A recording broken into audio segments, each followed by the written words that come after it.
तदोजय मुदीरे नष्टप्रायेषु अभद्रेषु नित्यं भागवत सेवया भगवती उत्तम श्लोके भक्तिर्भवति नैष्ठिकी। श्रीमद् भागवत की भक्ति रसामृत सिंधु की श्री रूप गोस्वामी पाद की। तो आज हम भक्ति रसामृत सिंधु का छठा अध्याय, नया अध्याय शुरू करेंगे।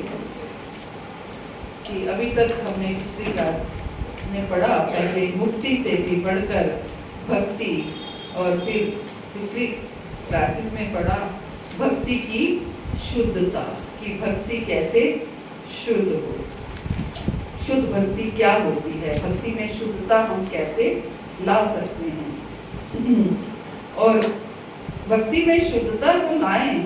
अब रूप गोस्वामी पाद बताना चाहते हैं कि एक्चुअल में भक्ति की कैसे जाए, किसे भक्ति कहते हैं और भक्ति करने के क्या क्या तरीके हैं, भक्ति कैसे की जाए।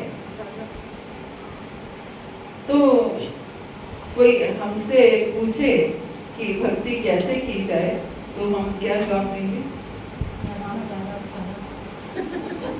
नाचना, गाना और खाना।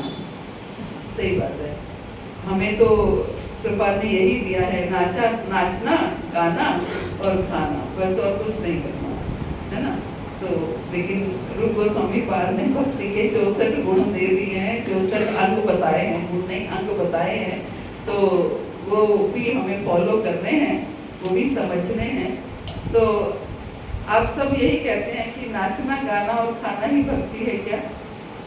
नहीं, भक्ति का बाय प्रोडक्ट है ना, भक्ति का बाय प्रोडक्ट है। हम भक्ति करते हैं तो उसका रिजल्ट क्या होता है?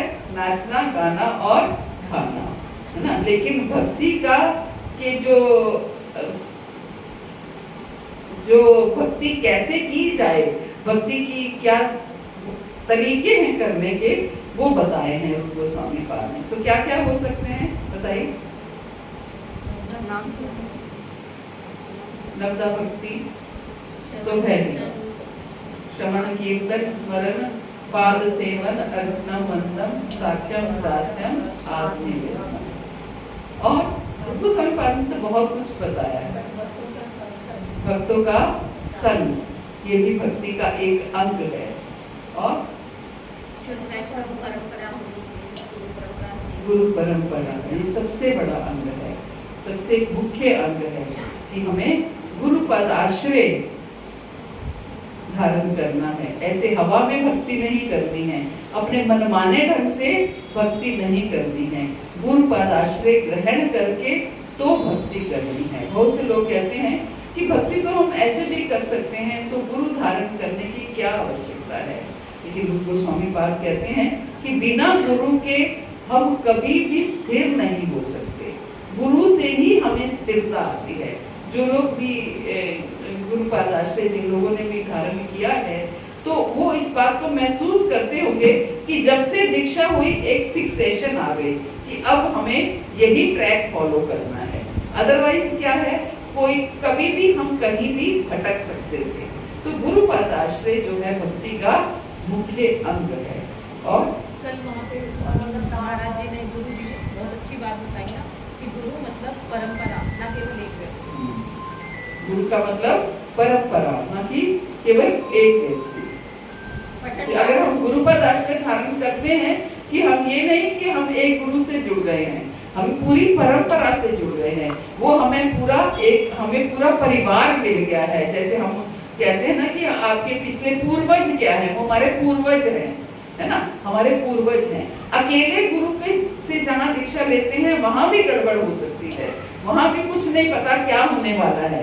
जहाँ परंपरा है वहां परंपरा से जुड़ना और ज्यादा आवश्यक है। क्योंकि आप सोचिए, आप जब हम विवाह करते हैं तो विवाह केवल अगर लड़के से करें, परिवार को ना देखें, तो हम देखते हैं ना, हमारे यहाँ तो पहले मेरे फादर जब रिश्ते करते थे अपने बच्चों के, हम भाई बहनों के, तो पहले ये पूछते पीछे से कहाँ के हैं, पीछे से कहाँ के हैं। भाई आपको शादी लड़के से करनी है, पीछे से कहाँ क्या मतलब होता है। लेकिन इसलिए पूछा जाता है कि पीछे से परिवार कैसा है, सही परिवार है, उससे अंदाज लगाया जा सकता है कि अगर परिवार जो है वो समाज में अच्छा स्थान रखता है तो इसका मतलब लड़का भी अच्छा होगा। तो इसलिए गुरु परंपरा से होने चाहिए। तो इसलिए परंपरा पूरी, गुरु का मतलब है पूरी परंपरा से जुड़ना। जहाँ अकेले गुरु है वहाँ भी मामला गड़बड़ है ना। और भक्ति के कैसे की जाए? शास्त्रों का ज्ञान, शास्त्रों का पठन पाठन, अध्ययन, श्रवण और धामवास, भक्तों का संग, भक्तों की सेवा, सब कुछ, बहुत सारी चीजें। सोचे तो लगता है कि रूप गोस्वामी पाद ने 64 अंग कौन से निकाले होंगे कि 64 तरीके से भक्ति कर सकते हैं। लेकिन अब हम पढ़ेंगे कि कैसे उन्होंने क्या क्या तरीके बताए कि हम इन तरीकों से भक्ति कर सकते हैं। तो श्री रूप गोस्वामी पाद बतलाते हैं कि उनके ज्येष्ठ भ्राता सनातन गोस्वामी ने वैष्णवों के मार्गदर्शन के लिए हरि भक्ति विलास का संग्रह किया है, जिसमें उन्होंने वैष्णवों द्वारा पालन किए जाने वाले अनेकानेक विधि विधानों का उल्लेख किया है। सनातन गोस्वामी पाद रूप गोस्वामी पाद के बड़े भाई हैं।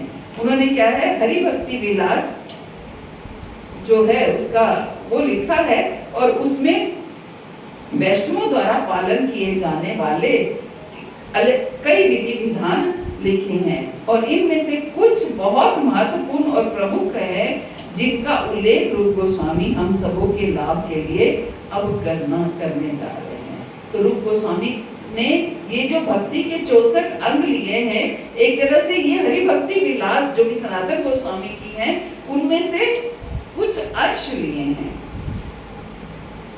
तो इस कथन का भाव यह है कि रूप गोस्वामी केवल मूलभूत सिद्धांतों का उल्लेख करना चाहते हैं, उनके विस्तार में नहीं जानना चाहते। हरि भक्ति विलास तो बहुत डिटेल में है, बहुत विस्तार में है।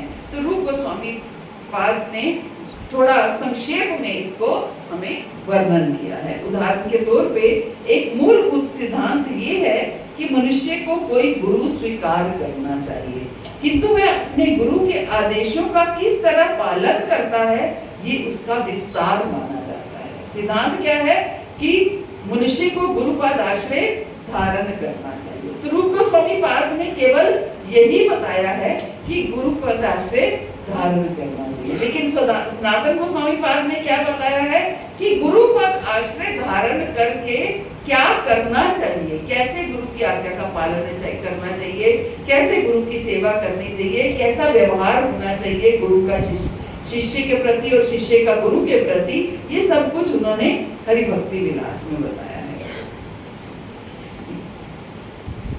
यदि कोई अपने गुरु के आदेश का पालन करता है और ये आदेश अन्य किसी गुरु के आदेशों से भिन्न है तो इसे विस्तृत सूचना कहा जाएगा। लेकिन गुरु स्वीकार करने का मूलभूत सिद्धांत सर्वत्र अच्छा है। मूलभूत सिद्धांत क्या है? गुरु को स्वीकार करना। हमारे जीवन में गुरु का होना ये बहुत आवश्यक है, क्योंकि गुरु की कृपा के बिना हम भक्ति में आगे नहीं बढ़ सकते। गुरु ही हमें पकड़ करके ले जाते हैं और कहते ना, पकड़ के, जैसे पिता कन्यादान करता ना, बेटी का हाथ पकड़ करके वधू का हाथ पकड़ के वर के हाथ में देता है। तो ऐसे ही गुरु जो है अपने शिष्य का हाथ पकड़ करके भगवान के हाथ में देते हैं। अदरवाइज अगर हम भगवान के धाम में जाना चाहेंगे, कौन हमें पूछेगा? कोई जानता है हमें? कोई नहीं जानता। गुरु ही हमें जन्माते हैं कि ये मेरे बच्चे हैं, ये मेरे बच्चे हैं, है ना। जैसे हम कभी किसी शादी ब्याह में जाते हैं और अपने परिवार में, मान लीजिए दूर के परिवार में जाते हैं, तो क्या हम अपने बच्चों को साथ ले जाते हैं?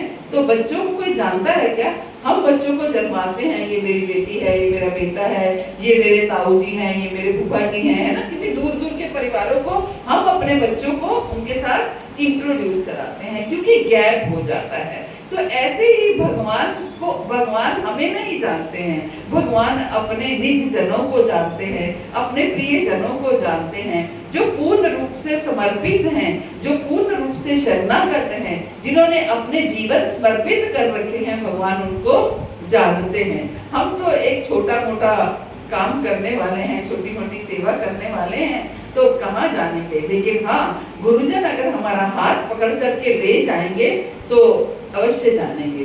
तो कई बार होता है, गुरु महाराज अगर सेंटर में आते हैं तो जो नए भक्त होते हैं वो क्या कहते हैं, माता जी हमें भी मिलवाओ ना गुरु महाराज से, हमें भी मिलवाओ। आप खुद भी तो बोल सकते हैं, लेकिन नए भक्त क्या कहते हैं, माता जी हमें भी मिलवाओ। इसलिए कहते हैं कि गुरु महाराज उनको नहीं जानते, आप गुरु महाराज को उनको जन्माओगे, बताओगे, महाराज ये नए भक्त हैं, ये नए आने लगे हैं। फिर अब क्या होगा, नए भक्त जैसी जैसी सेवा करेंगे गुरु महाराज उनको वैसा वैसा ये यथामा प्रपद्यन्ते तासदेव जाने, जैसी जैसी सेवा होगी वैसे वैसे महादेव उनको जानने लगेंगे।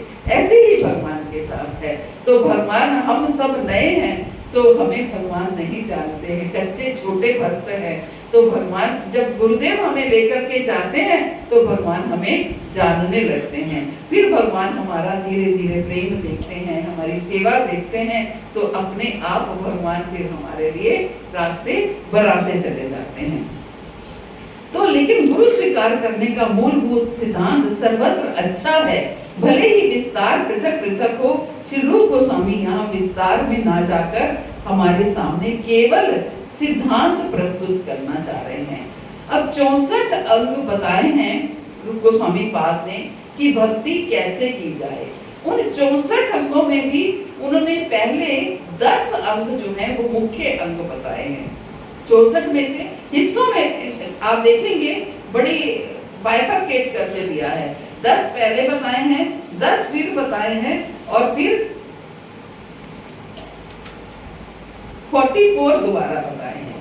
10, 10, 20 और 44, 64। तो 3 हिस्सों में उन्होंने बताए हैं रूप गोस्वामी पाद ने। इससे हमें क्या पता चलेगा, इससे हमें प्रायोरिटीज पता चलेगी कि मुख्य उन्होंने स्ट्रेस किसके ऊपर दिया है, फोकस किस अंग के ऊपर ज्यादा दिया है। जो पहले 10 हैं वो ज्यादा मूलभूत सिद्धांत बोला है उनको, वो नींव है, वो बेसिक है। उसके बाद अगले 10 थोड़े उनसे कम है, वो भी महत्वपूर्ण है लेकिन उनसे कम है, और बाकी के 44 वो तो होते रहते हैं, भक्ति का अंग है। तो मुख्य तौर से सबसे पहले उन्होंने 10 अंग बताए हैं। तो पहला अंग क्या है, शरण ग्रहण करना। ये 10 में से भी पहला नंबर किसका है, प्रामाणिक गुरु के चरण कमलों की शरण ग्रहण करना। प्रामाणिक गुरु मीन्स जो गुरु परंपरा से हो, अकेले गुरु नहीं, जो गुरु परंपरा से, अकेले गुरु से नहीं, जिनके साथ परंपरा जुड़ी हो। तो इसलिए प्रामाणिक गुरु के चरण कमलों की शरण ग्रहण करना ये मुख्य अंग है। कई बार हम अपने जीवन के बहुत से वर्ष ऐसे ही व्यर्थ गवा देते हैं। माता जी ने बहुत वर्ष गवाए, माता जी ने बहुत वर्ष गवाए। अब मैं इनसे पूछना चाहती हूँ कि अब इनका कैसा लगता है इनको कि सच में ये हमें पहले करना चाहिए था या नहीं करना चाहिए था, क्या इसका क्या फीलिंग आती है? पहले ही शरणागति ले लेनी चाहिए थी, क्योंकि पहले नहीं ली तो हमने ऐसा लगा कि अभी अब दीक्षा के बाद से एक नया वो लगने लगा कि अब हम नए भक्त हैं, जबकि अब तक आप कितने पुराने हो चुके होते हैं, है ना? 6 साल हो गए। और माता जी को शुरू से आपके साथ, है ना? लेकिन दीक्षा लेने में थोड़ा सा लेट कर दिया। तो इसीलिए हमें गुरु पाद आश्रय धारण करने में हम ये कहते हैं बहुत जल्दी भी नहीं करनी है। 2 साल का पीरियड हमारे आचार्यों ने दिया है, तो बहुत सोच समझ के दिया है। 2 साल में हम पूर्ण निर्णय ले सकते हैं कि हमें गुरु पाद आश्रय धारण करना है, किस गुरु से करना है, कैसे करना है। 2 साल का पीरियड सफिशिएंट है। 2 साल में हमारा अभ्यास हो जाता है कि हम 16 माला का अभ्यास करें और उसके साथ 4 नियमों का अभ्यास करें। लेकिन हम 16 माला में ही पहुंचते पहुंचते कई बार समय लगा देते हैं, कई बार 16 माला कर लेते हैं तो चाय कॉफी में अटक जाते हैं, नियमों में अटक जाते हैं। क्या आप सोचिए, आप उन महान हस्ती से मिलने के लिए ये नियम कर रहे हैं जो आपको भगवान तक लेके जाएंगे। आप सौदा देखिए, सौदा क्या है ना, डील कैसी हो रही है और हम ढील छोड़ रहे हैं, है ना। इस डील में भी हम ढील छोड़ रहे हैं। माता जी आंख मूंद का कूद गई थी, जो होगा तो कुछ नहीं दे। बिल्कुल, आंख मूंद के भी नहीं कूदना है, लेकिन सोचना समझना अवश्य है, लेकिन फिर भी बहुत ज्यादा हमें समय नहीं लगाना है। और मैं देखती हूँ कई लोग तो इतने उत्साहित होते हैं कि अभी उस दिन मेरे को एक माता जी मिली, तो माता जी मेरी दीक्षा करा दो कि आप 16 माला कर रहे हो, 4 नियम कर रहे हो। यस माता जी, मैं 16 माला कर रही हूँ, 1 साल से 16 माला कर रही हूँ, बस ये गौर पूर्णिमा के बाद मैं नियम शुरू कर दूंगी। तो ऐसा भी हमें नहीं करना है कि आप दीक्षा के लिए यस करो तो मैं नियम शुरू करूँ, ऐसा भी हमें नहीं करना है। हमें 16 माला 4 नियम का 2 साल पूरी पक्की प्रैक्टिस करनी है, उसके बाद हमें दीक्षा लेनी है अच्छे से। हम भी पक्के हों और गुरुदेव की भी कृपा हो, गुरु महाराज को भी हम जान लें, पहचान लें, अच्छे से समझ लें, वो भी हमें समझ लें, तो उससे हमें दीक्षा लें। तो गुरु प्रमाणित गुरु के चरण कमलों की शरण ग्रहण करना, ये भक्ति का सबसे पहला और मुख्य अंग है। और दूसरा, गुरु द्वारा दीक्षित होकर उनसे भक्ति करना सीखना।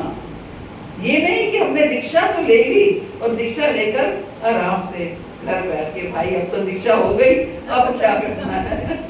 अब तो गुरु तो मिल गए ना, वो हमें ले ही जाएंगे, भले ही हम कुछ करें या ना करें। क्या करना है? गुरु द्वारा दीक्षा लेकर भक्ति करना सीखना है। आप ये देखो, जब हम लोगों ने दीक्षा ली थी, क्या हमें इतना सब कुछ आता था जो आज के समय में आता है ना? नहीं आता था। धीरे धीरे हम सीख रहे हैं, रोज नित्य पल पल नई नई बातें, नई नई चीजें सीख रहे हैं। माता जी तो आजकल रोज एक श्लोक लर्न करके मुझे ऑडियो डालती हैं, तो बहुत सुंदर लगता है मुझे। सच में अपने आप को खुद हमें स्ट्रॉन्ग बनाना है। आप कुछ नहीं होगा, श्लोक याद करने से कुछ होने वाला नहीं है। आपको कॉन्फिडेंस आएगा, आपके अंदर ये कॉन्फिडेंस आएगा, हाँ मैं वो भगवान की वाणी को बोल सकती हूँ जो भगवान ने स्वयं बोली है। आप कल को प्रीचिंग करेंगे, ना भी प्रीचिंग करें, किसी से बात करने में भी आपको कॉन्फिडेंस आ जाएगा। आप बहुत अच्छा, हम तो यही चाहते हैं, मेरी छुट्टी करो सबसे पहले। आपकी तो नहीं होगी, सेंटर की फिर आप लोग फरमाइश करना। बहुत अच्छा, बहुत बढ़िया, आपकी कभी नहीं होगी। हम तो यही चाहते हैं। तो दूसरा क्या है? गुरु द्वारा दीक्षित होकर उनसे भक्ति करना सीखना। दीक्षा लेकर के घर नहीं बैठना है, दीक्षा लेकर के भक्ति करना सीखना है। नियमित रूप से क्लासेस को अटेंड करना, सुनना, ये हमें दीक्षा लेकर करना है। तीसरा क्या है? श्रद्धा पूर्वक तथा भक्ति पूर्वक गुरु के आदेशों का पालन करना।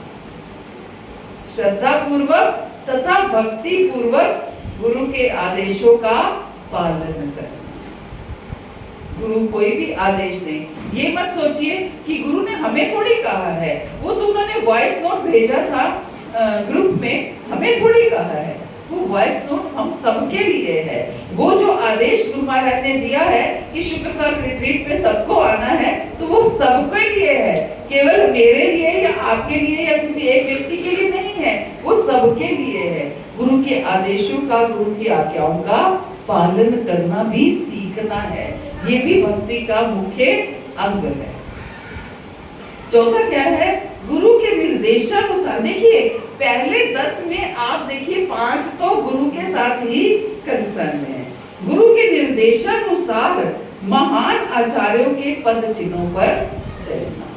गुरु के निर्देशानुसार, गुरु जो निर्देश दे रहे हैं उनके अनुसार, उनके कहे अनुसार महान आचार्यों के पद चिन्हों पर हमें चलना है। जैसे महान भजनों पर चलना मीन्स जैसे वो करते आए हैं वैसे ही हमें करना है। पांचवा, कृष्ण भावनामृत में अग्रसर होने के लिए गुरु से जिज्ञासा करना। हम क्या करते हैं? हम शर्माते हैं, प्रश्न नहीं पूछे जाते माता जी, लेकिन प्रश्न मन में जरूर आने चाहिए। प्रश्न जिज्ञासा हमें करनी चाहिए, है ना। तद्विधि प्रणिपाते परिप्रश्नेन सेवया उपदेक्षन्ति ते ज्ञानम ज्ञानेन तत्वदर्शिना, कि हमें गुरु के पास जाकर के उनसे जिज्ञासा करनी है और उनसे तत्व के बारे में जानना है, क्योंकि वो तत्व को अच्छे से जानते हैं, है ना, क्योंकि वो तत्व को अच्छे से जानते हैं। इसलिए हमें ऐसे प्रश्न पूछने चाहिए। कई बार मैं देखती हूँ कि बहुत ही होपलेस से प्रश्न भी लोग पूछते हैं, तो लगता है कि ये भी प्रश्न कैसे पूछने हैं ये भी हमें सीखना चाहिए। इस चीज की भी ट्रेनिंग लेनी चाहिए कि आप किस प्लेटफॉर्म पर प्रश्न पूछ रहे हो और उस प्लेटफॉर्म का जो लेवल है वो क्या है।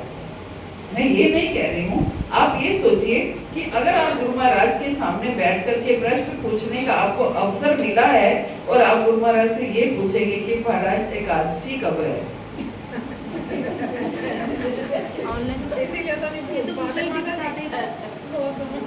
तो हमें सोचना है ये कि आप जो प्रश्न पूछ रहे हैं ये प्रश्न तो आप गूगल नहीं देख सकते, आप अनपढ़ हैं या जो भी है आप नहीं देख सकते। आप किसी ना किसी मेंटर से तो जुड़े हैं, घरों में कैलेंडर्स हैं, वैष्णव कैलेंडर है, किसी ना किसी से तो जुड़े हैं, आप उनसे पूछिए ना। छोटे मोटे हमारे जैसे भक्तों से पूछ सकते हैं आप कि एकादशी कब है, गुरु महाराज से पूछने का कोई प्रश्न नहीं है ये, है ना। तो इस तरीके से हमें ये थोड़ा सोचना है, पारण टाइम कब है, इस व्रत में क्या क्या खा सकते हैं, क्या क्या नहीं खा सकते, तो फिर कैसे करें। हमें शुगर है तो हम तो भूखे नहीं रह सकते, तो क्या करें।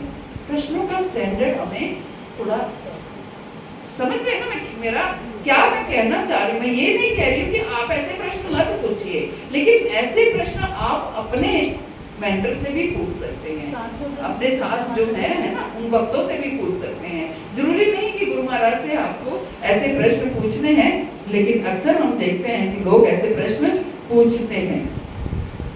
तो प्रश्न कैसे पूछने हैं, या फिर गुरु महाराज मैं बहुत बीमार रहती हूँ। आप गुरु महाराज कभी कभी ऑनलाइन आते हैं तो हर कोई गुरु महाराज आशीर्वाद दीजिए, मैं बहुत बीमार रहती हूँ, मैं ये होता है। आशीर्वाद मांगने की चीज नहीं है, आशीर्वाद तो हृदय से निकलता है। आप ऐसा कुछ करिए कि हृदय से आशीर्वाद निकल आए, है ना।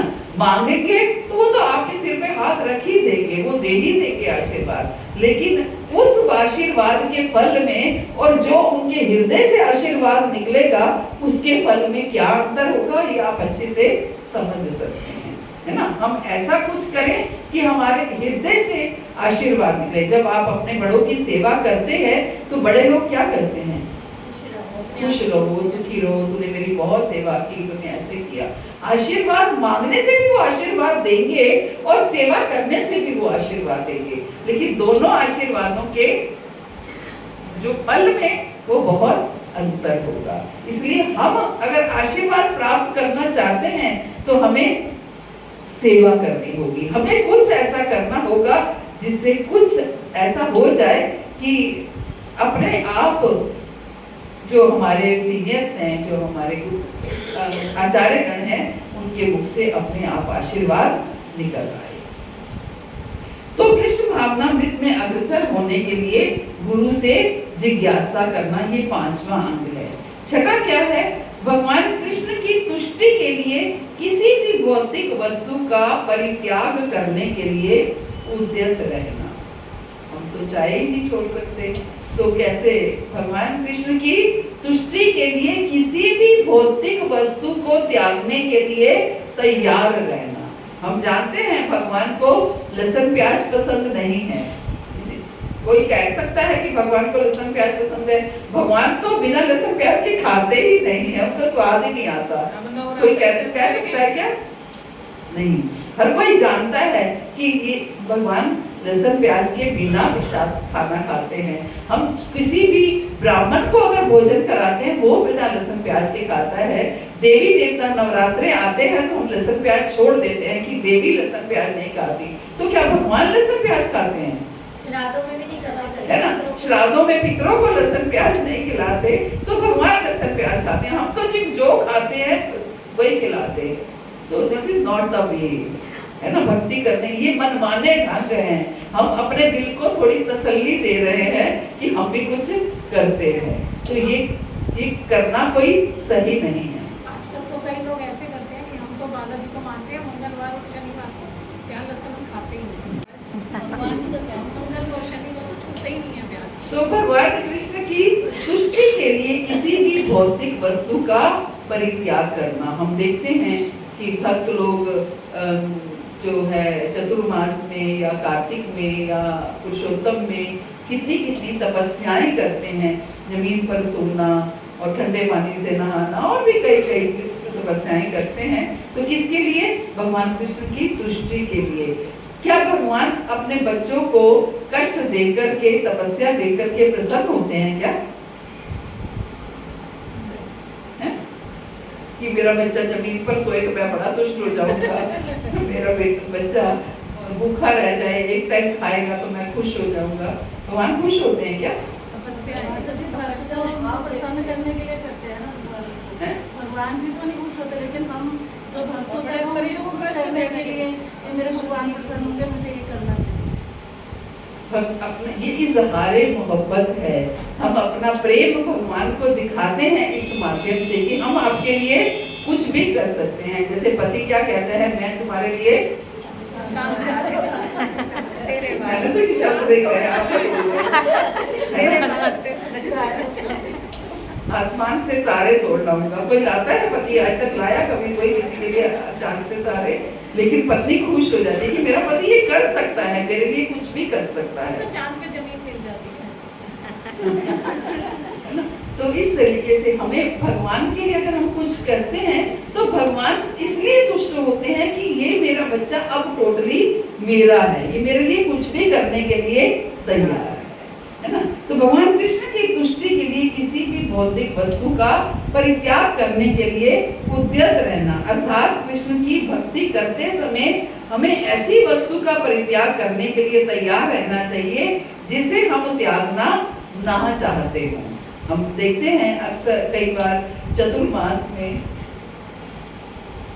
लोग अपनी फेवरेट चीज छोड़ देते हैं।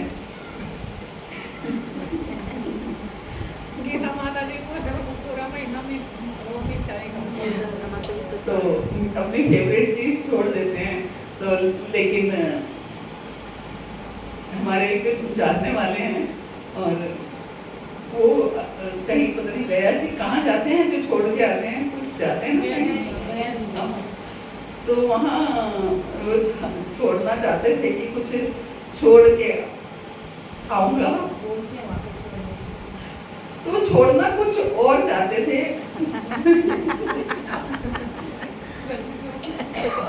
तो मुंह से उनके अनार निकल गया। छोड़ना कुछ अनार से ही रिलेटेड कुछ चाहते थे, पता नहीं क्या बोलना चाहते थे। अनानास, अनानास बोलना चाहते थे और अनार मुंह से निकल गया। वो आज तक भी जब भी कोई जैसे अनार के दाने तो जैसे फ्रूट क्रीम में डाल दिए जाते हैं, दही भल्ले के ऊपर डाल दिए जाते हैं, तो तब कहते हैं यार बोलना तो मैंने अनानास था, मुंह से अनार निकल गया। छोड़ने के लिए भी चूज उसी चीज का करते जिससे ज्यादा प्रेम नहीं है। कि हमें ऐसा नहीं कि हमें करेला पसंद नहीं है, हम गए और करेला छोड़ करके आ गए, ये नहीं करना है। जो चीज आपको पसंद है, जो चीज आप त्याग नहीं सकते हैं, उसका त्याग करना है ना। जो चीज आप त्याग नहीं सकते हैं उसका त्याग करना है। तो यही रूप गोस्वामी बात बता रहे हैं कि कृष्ण की भक्ति करते समय हमें ऐसी वस्तु का परित्याग करने के लिए तैयार रहना चाहिए जिसे हम त्यागना ना चाहते हो। किस लिए? ताकि भगवान को ये लगे कि हाँ हमने उनके लिए कितना बड़ा त्याग किया है। इसी प्रकार हमें ऐसी वस्तु स्वीकार करनी पड़ सकती है जिसे हम स्वीकार करना ना चाहते हो। त्यागना तो ठीक है, या ऐसी क्या चीज हो सकती है जिसे हम स्वीकार ना करना चाहते हो और कृष्ण की भक्ति करने के लिए हमें वो स्वीकार करनी पड़ रही हो? ऐसी क्या वस्तु हो सकती है? उपवास, फास्टिंग करना, सुबह जल्दी उठना, जप करना, है ना, जी बहुत सारी चीजें हो सकती हैं, अध्ययन करना, कुछ भी। तो जो हम करना नहीं चाहते थे, बहुत से भक्त कहते हैं, पहले तो इस्कॉन वाले कहते हैं कि केवल 16 माला करो, 4 नियम करो, कभी भी कर लो 16 माला, पूरे दिन में सुबह उठने से लेके रात को सोने तक कभी भी कर लो। फिर धीरे धीरे आगे बढ़ते हैं, कहते हैं ब्रह्म मुहूर्त में करनी चाहिए। फिर धीरे धीरे आगे बढ़ते हैं, फिर कहते हैं आज ये उपवास है, पहले तो कहते हैं सिर्फ एकादशी करनी है, फिर कहते हैं आज इस आचार्य का आविर्भाव दिवस है, इसका तिरुभाव दिवस है, आज जन्माष्टमी है, आज राधाष्टमी है, आज रामनवमी है, आज नरसिंह जयंती है, रोज ही इनके फास्ट होते हैं। कैसे कैसे एक थोड़ा सा कहा तो ये था कि 16 माला 4 नियम करनी है, और धीरे धीरे बढ़ते बढ़ते बढ़ते बढ़ते कहाँ पहुंच गए। तो इस तरीके से हमें कृष्ण भक्ति में बहुत कुछ करना पड़ता है और करना पड़ना, और ये भाव जब तक रहेगा कि ये करना पड़ता है, तो तब तक हम पूर्ण रूप से भक्ति नहीं कर रहे हैं। कि उस करने में हमें आनंद आना चाहिए, है ना, आनंद आना चाहिए।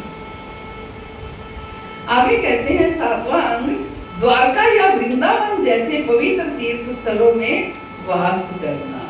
द्वारका या वृंदावन जैसे तीर्थ स्थलों में वास करना, ये भक्ति का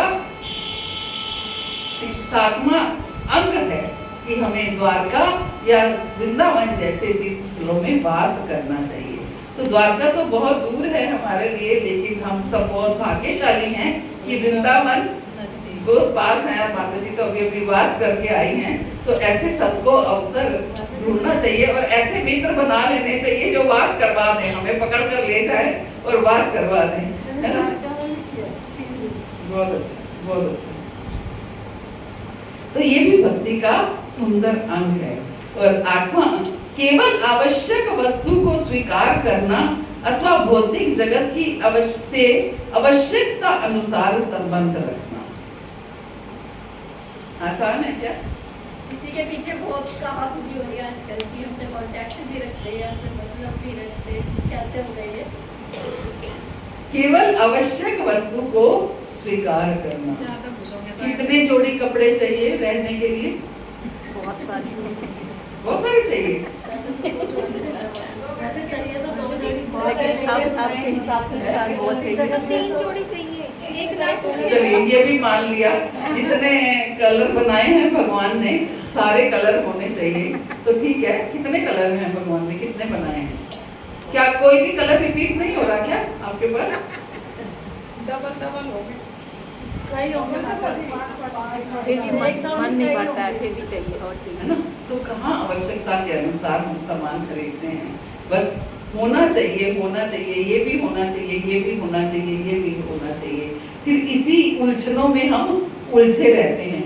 अगर है ही एक, तो हमें किसी शादी ब्याह फंक्शन पे जाना हो तो सोचना ही ना पड़े कि क्या पहनना है, एक है तो वही पहनना है, और सोचना क्या पड़े, सोचना क्यों पड़ता है, ये पहनूं या ये पहनूं या ये पहनूं या ये पहनूं, क्या पहनूं। पिछली बार जब गई थी तो ये पहनना था, अब वो देख लिया, अब जाऊंगी तो ये क्या पहनूं, है ना। ये कितनी बड़ी समस्या है। अगर है ही एक तो वही पहनना है, याद भी रहता है कि वो पहना था। तो यहाँ कैसे निकले, कैसे इन चीजों से निकले। जितना प्रेम इसके साथ बढ़ेगा उतना संसारी वस्तुओं के साथ कम होगा। ऐसे नहीं, जो पूर्ण शरणागत होते हैं उनको क्या कहते हैं कि व्हाइट साड़ी पहनो, है ना, केवल व्हाइट साड़ी पहनो, प्रभु जी लोग, उनका बहुत अच्छा है, केवल धोती कुर्ता पहनो, काम खत्म। यहाँ भक्ति में आने के बाद भी केवल साड़ी पहननी होती है, तो साड़ी में भी इतना ढेर है ना। कैसे निकलेंगे, ये जंजाल है सच में बहुत।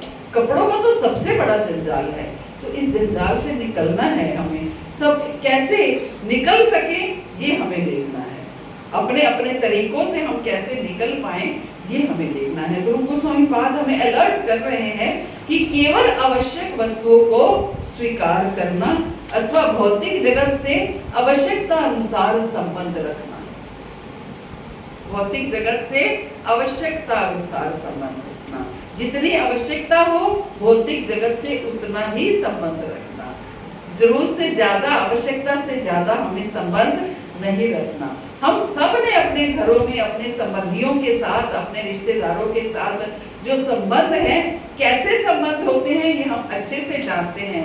खास तौर से जब कभी हमारे घर में कोई सुख दुख बन जाता है, उस समय में तो आप अपने नाते रिश्तेदारों को बहुत अच्छे से ऑब्जर्व कर सकते हो कि रिश्तेदार क्या करते हैं, है ना। तो इसलिए हमें ये चीज बिल्कुल ज्यादा उनके अंदर घुसना नहीं है, लेकिन घुसना इसलिए है कि हम प्रचार कर पाए, हम उनको भी भक्त बना पाए, उन्हें अपना संग दे पाए। ये हमें बस करने के लिए, अगर रिश्तेदारों के साथ कट ऑफ नहीं करना है, केवल उन्हें भक्त बनाने के लिए उनके साथ जुड़ के रहना। आगे 9वां अंग है एकादशी के दिन व्रत रखना। एकादशी के दिन व्रत रखना ये भी भक्ति का मुख्य अंग है।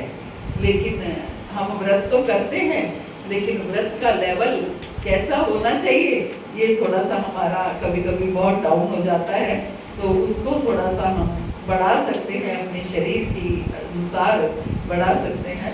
तो कैसे एकादशी करनी चाहिए, बहुत से भक्त निर्जला एकादशी करते हैं, हमारे गीतों में माता जी निर्जला एकादशी करती हैं, और भी कई भक्त करते हैं। तो निर्जला में आप माता जी निर्जला करती हैं, ठीक है, निर्जल नहीं तो सजल, सजल नहीं तो सफल, और सफल नहीं तो सगुटू, सा आलू, सा पकौड़े, सा वो फिर करना ही है ना, लेकिन एकादशी जरूर करनी है। चलिए आगे 10वां अंग पवित्र वृक्षों की यथा वट वृक्ष की पूजा करना। पवित्र वृक्षों की यथा वट वृक्ष की पूजा करना, तो ये भी एक भक्ति का मुख्य अंग है। तो हम लोग सब वट वृक्ष की पूजा करने के लिए जा रहे हैं, तो आप लोग भी साथ में आमंत्रित हैं। और दीक्षित भक्तों को तो खैर जाना ही नहीं है, तो जाना ही है, नो चॉइस, नो चॉइस है। ये सब जा रहे हैं, मेरी बात हो गई सबसे। माता जी मेरा नाम नहीं है तो मैं नहीं जाऊँगी, मेरा नाम नहीं है उसमें। नहीं, आपका लिख दिया मैंने, मेरा नाम क्या है? धन्यवाद।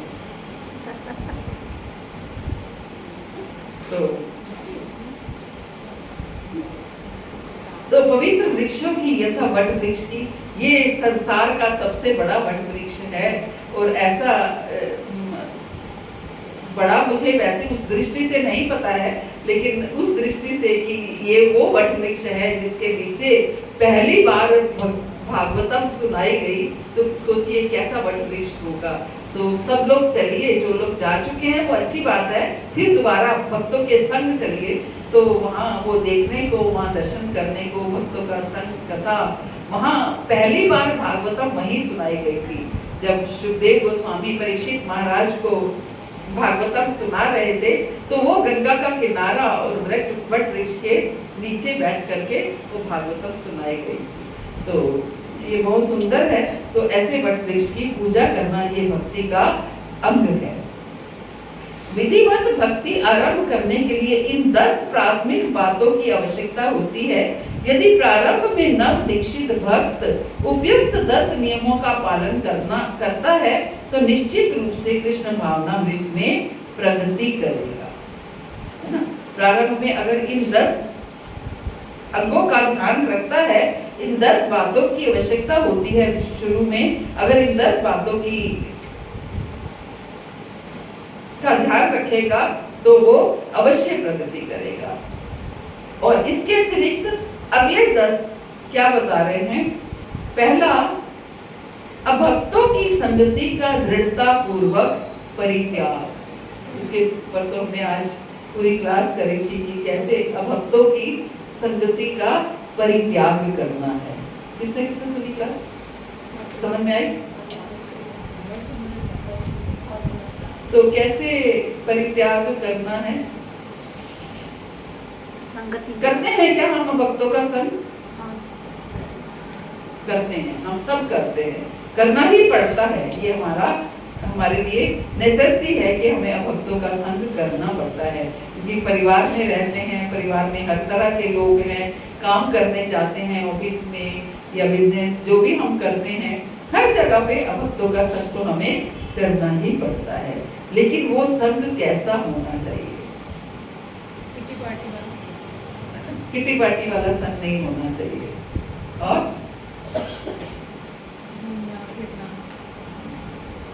जो हमें भक्ति से दूर कर रहे हैं उनके पास संग नहीं करना। तो कैसे छोड़े संग? यही तो मुश्किल है।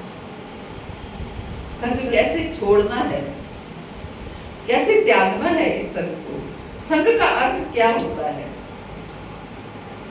कम समय उनके विचारों को ग्रहण करना। ये संग का अर्थ ये नहीं है कि हम फिजिकली हमें संग करना पड़ रहा है तो ये संग है। फिजिकली तो करना भी पड़ सकता है, परित्याग नहीं करते हैं। हम घसीटते रहते हैं, हम चलता रहता है ये सब कुछ कि हमें ठीक है, हम भी उनके रंग में रंगने लग जाते हैं, उनके साथ बातें करने लग जाते हैं, इधर की उधर की, जो कोई निंदा कोई चुगली। और सबसे बड़ी बात, हमें कभी भी अपनी पर्सनल बातें उनसे शेयर नहीं करनी है, अपनी समस्याएं उनसे शेयर नहीं करनी है। अब जहां आपकी कोई समस्या या आपने कोई बात उनसे शेयर कर दी, वहां फंस गए, है ना, वहां आप फंस गए। फिर वो आपको अपने रंग में डालने का इतना प्रयास करेंगे कि इसका ये सॉल्यूशन है, इसका ये सॉल्यूशन है, क्या है, तू इतना भक्ति करती है तो भी तेरे साथ इतनी समस्याएं हैं। ये हमें अपनी समस्याएं उनके साथ शेयर नहीं करनी है। समस्याओं का वेलकम कीजिए, स्वागत है, आप हमारा कर्म काटने के लिए आए हैं, बहुत बहुत स्वागत है आपका, जल्दी से आप मुझे फ्री कर देंगे, है ना। कर्म तो काटने ही हैं, कर्म तो काटने ही हैं, एनी हाउ काटने हैं। तो जितनी जल्दी कट जाएंगे उतना अच्छा है, उतना जल्दी हमारा ट्रैक साफ हो जाएगा, उतनी जल्दी हमारा रास्ता खुल जाएगा और हम भगवत धाम जा पाएंगे। तो इस तरीके से हमें ये अभक्तों की संगति का दृढ़ता पूर्वक परित्याग। दूसरा क्या है? भक्ति की इच्छा ना रखने वाले व्यक्ति को उपदेश ना देना। कोई नहीं चाहता है तो उसे फिर भी देना ही सकता। जो भक्ति की इच्छा नहीं रखते हैं उन्हें उपदेश नहीं देना है। ये बड़ा मुश्किल है, ये सबसे ज्यादा मुश्किल है, क्योंकि उपदेश देने की आदत हो जाती है तो उपदेश दिया जाता है। तो इसलिए भक्ति की इच्छा जो नहीं रखते हैं उनको हमें साइड में हो जाना है, हमें ज्यादा उन्हें उपदेश, जहाँ थोड़ा सा भी हम देखें कि हाँ वो भक्ति करना चाहता है, वो इंक्लाइन होना चाहता है, तो हम उन्हें उपदेश दे सकते हैं। लेकिन जहाँ कोई भी इच्छा नहीं है वहाँ हमें उनको उपदेश नहीं देना है। ये भी भक्ति का अंग है। आपने सोचा था ये भक्ति का अंग हो सकता है? सोचिए ये भक्ति का अंग है। क्यों ऐसा क्यों कहा गया? क्यों अगर हम उन लोगों को उपदेश देंगे जो भक्ति की इच्छा नहीं रखते हैं तो वो कुछ ना कुछ अनाप शनाप बोलेंगे, जिससे हमारी भी चेतना दूषित होगी। हम बल्कि भक्ति में आगे बढ़ने की बजाय हमारे मन में उसके प्रति कुछ गलत भावना आएगी, उसके मन में हमारे प्रति कोई गलत भावना आएगी, दोनों से अपराध बढ़ जाएगा। तो इससे बेटर है कि जो लोग भक्ति नहीं करना चाहते हैं या भक्ति की इच्छा नहीं रखते हैं तो उन्हें हमें उपदेश नहीं देना है। तो आई थिंक ये अगले जो 10 हैं ये हम अगली क्लास में करेंगे, तो क्योंकि हो नहीं पाएंगे, समय हो गया है। तो हम ये पहले जो मुख्य 10 अंग हैं इनका अच्छे से पालन कर पाएं, इनको अपने जीवन में उतार पाएं, और इसके लिए हम भगवान से प्रार्थना करें कि हे प्रभु हमें दृढ़ बनाइए, अपने जो मार्ग है, हमारा जो रास्ता है उसमें दृढ़ बनाइए। मैं स्थिरता पूर्वक, दृढ़ता पूर्वक मैं आपकी भक्ति कर पाऊं, और खास तौर से मैं गुरु पाद आश्रय नहीं धारण किया है तो धारण कर पाऊं, और अगर धारण किया है तो मैं अपने गुरु की आज्ञाओं का पालन कर पाऊं, उनकी हर इच्छा को पूर्ण कर पाऊं और उनके निर्देशों को समझ पाऊं और उनके कहे अनुसार चल पाऊं। और जो भी प्रश्न आए मन में वो थोड़ा सा हम ये देखते हुए कि हम गुरु महाराज से पूछ पाए, तो ये हम गुरुदेव से प्रश्नों अपनी जिज्ञासा को भी शांत करना चाहिए। उस दिन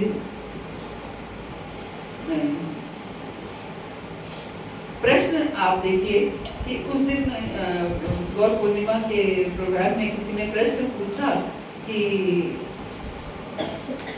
ये जो चार्ट है, गोलोक का चार्ट है, उसमें नवद्वीप धाम कहाँ आता है। तो मुझे भी सुन के बड़ा अच्छा लगा कि नवद्वीप धाम कहाँ होगा है? नहीं वही रोहिणी प्रोग्राम में जो गए नहीं है, तो वो उसने वो मीनाक्षी माता ये मैंने लाइव सुना होगा, मीनाक्षी माता ने नोएडा से एनबीएस में मैंने नहीं सुना।